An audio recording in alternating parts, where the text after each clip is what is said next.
This is just a drill, a demonstration of what happens when someone's rescued from the water.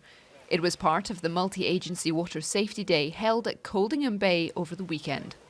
Obviously, with everything that's gone on over the bank holiday, the tragic deaths that we've had, obviously the safety message, it needs to be get out to families and young children and teenagers as well. As long as adults, the cold water, it can be a killer, although it can be a lot of fun as well. You never know what's in the water. These are the dangers. People think it's acceptable on a day like this to go and jump in the river, but when the temperature's so hot and the water is hot on the first 6 inches, and then as you go down it gets colder and colder, so you get cold water shock. When you're out and about, make sure you're with people, make sure you've got means of contacting and calling for help, and try not to use inflatables, for instance, around the sea, and just ultimately making sure you're in somewhere where if you need the help, you can get the help. Coldingham Bay is one of the few that has lifeguards on duty, but there's a key message about personal accountability. Yes, emergency teams are on hand for rescues, but as the local swimming group knows, the first warning signs come from within. You still need to listen to your body, even if you're just going in for play and you're there for a paddle or just for a gentle swim, a chat as you're going up and down the bay or paddleboarding, whatever. Doesn't really matter why you've gone into the water. You have to listen to your body and get out, actually almost at the point where you think, this is fantastic, I could stay here forever. That is your sign to get out, because your body's actually telling you fibs. It's conning you to think that you're actually in a better place than you are. It's one of the very first stages of being very cold.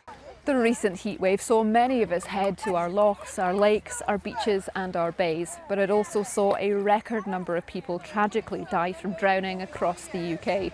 This water safety event in Coldingham Bay is organised early in the season to make sure those safety messages are fresh in our minds, with the hopes it would make the difference between another tragic drowning and someone getting into difficulty in the water, but surviving.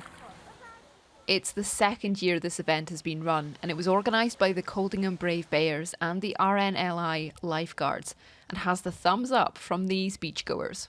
They were saving someone and they lifted them onto a stretcher. Obviously here it feels pretty safe because there are lifeguards, so if you are swimming, you do feel like people are looking out for you as well. Been telling me about that you have to stay in the water like this.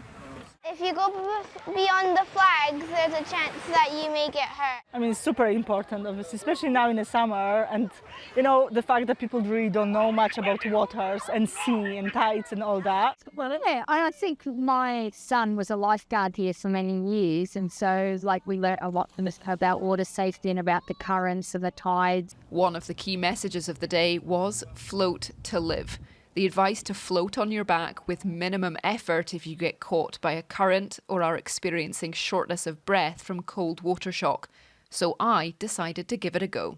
You're gonna be okay. I'll talk you through it. It's cold. Right, I'm gonna go. I want to hold my breath. Yeah. So you float on your back, point your belly up to the sky as high as you can. Oh lordy, that is cold. You put your ears below the water. Oh, I don't like that. You keep your nose and your mouth pointed to the sky. And you just spread yourself out like a starfish. So legs and arms spread out, and you move your hands back and forth really slowly. And you want to do that for about 60 to 90 seconds until you've acclimatized to the water and your heart rate and your breathing rate have started to slow down. Every life lost to drowning is a devastating loss. But the safety messages are not about staying dry, but rather to be responsible, know the warning signs, and what to do if something does go wrong. Isla Todd, ITV News, Coldingham.